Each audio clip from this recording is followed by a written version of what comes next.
بڵاوبوونەوەی چەند تۆمارێکی ڤیدیۆیی گەنجانی کورد لە ئەوروپا کە ناڕەزایی دژی بەرپرسانی هەرێم دەردەبڕن تۆڕە کۆمەڵایەتیەکانی داپۆشیوە و ئەنجومەنی پارێزگای هەولێریش داوای کۆبوونەوەی بەپەلەی ئەنجومەنەکەی دەکات بۆ سزادانی ئەو گەنجانە.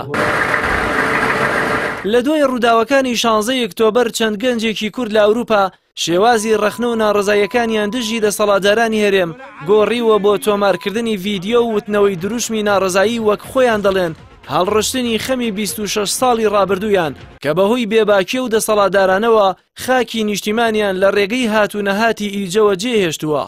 تۆمارەکان بە ڤیدیۆیەکی فەرێدون عەبدولقادر ئەندامی پێشووی مەکتەبی سیاسی یەکێتی و وەزیری ناوخۆ لە کابینەی پێنجی حکوومەتی هەرێم دەست پێ دەکات کە گەنجێکی کورد لە ناو ڕێستۆرانێکی حەوانەوەدا بەرۆکی دەگرێت و ڕەخنە و ناڕزاییەکانی لەسەر شێوازی حکومڕانی لە هەرێما ڕاستە دەکات.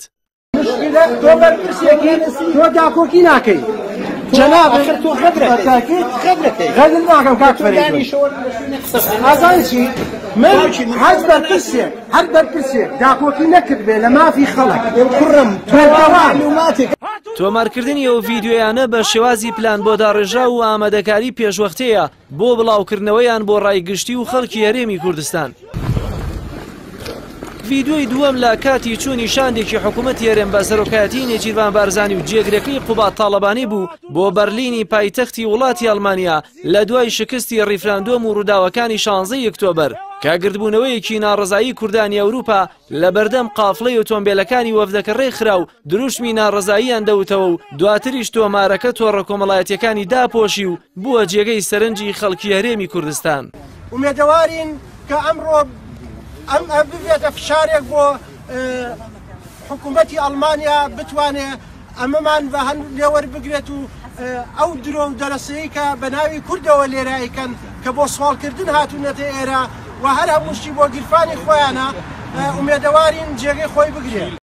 ئەو تۆمارەی کە زیاتر تۆڕە کۆمەڵایەتیەکانی گەرم کردووە ئەنجومەنی پارێزگای هەولێریشی ناچار بە دانیشتنی بەپەلە و نایاسایی کردووە. ئەو تۆمارەیە کە چەند گەنجێکی کورد لە بەردەم پەرلەمانی ئەوروپا دەچنە بەردەم سێ پارێزگارەکەی هەرێم و ڕووی دەمیان دەکەنە پارێزگاری هەولێر و ناڕازین لەسەر بێدەنگبوونی بەرامبەر تیرۆرکردنی سەردەش عوسمان بەڵام لەسەر لێدانی گەنجە عەرەبەکان بە فەرمی داوای لێبوردن دەکات.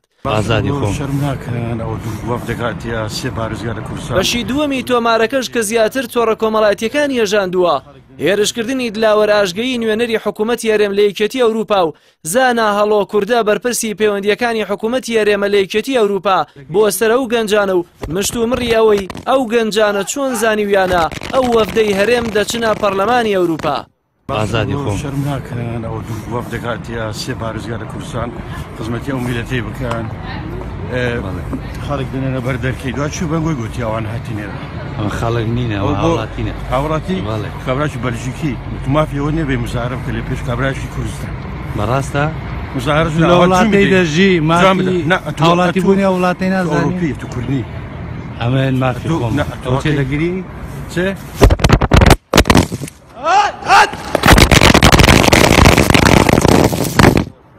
ئێمە ڕەوەندی کوردی لە وڵاتی ئەڵمانیا لە شار پێوتەی بەشێک لە هاوڵاتیان لە تۆڕە کۆمەڵایەتیەکان بەرپرسانی حیزبی و حکومی گەر لە ڕابردوودا لە ترسی ڕەخنە و ناڕزایی هاوڵاتیان بازار و شوێنە گشتیەکانی ئەوروپا شوێنێک بوو بێت بۆ حەوانە و دەستخستنی پێداویستیەکانیان ئەوە ئەو گەنجانەی بەهۆی نەهامەتی و نەعەدالەتیەوە سەری خۆیان ڕۆ وڵاتانی ئەوروپا هەڵگرت لەمە بەدووە ڕەخنەکان لە چەقی شەقامەکانی ئەوروپا بەگوێ ئەو بەرپرسانەدا دەدەن و ئەوەشی گیانیان لە بەرامبەر ئەو ڕەخنانەدا دەپارێزێت مافی مرۆڤ و جێبەجێکردنی یاسایە بێ جیاوازی لە نێوان بەرپرس و هاوڵاتیەکی یاسایی.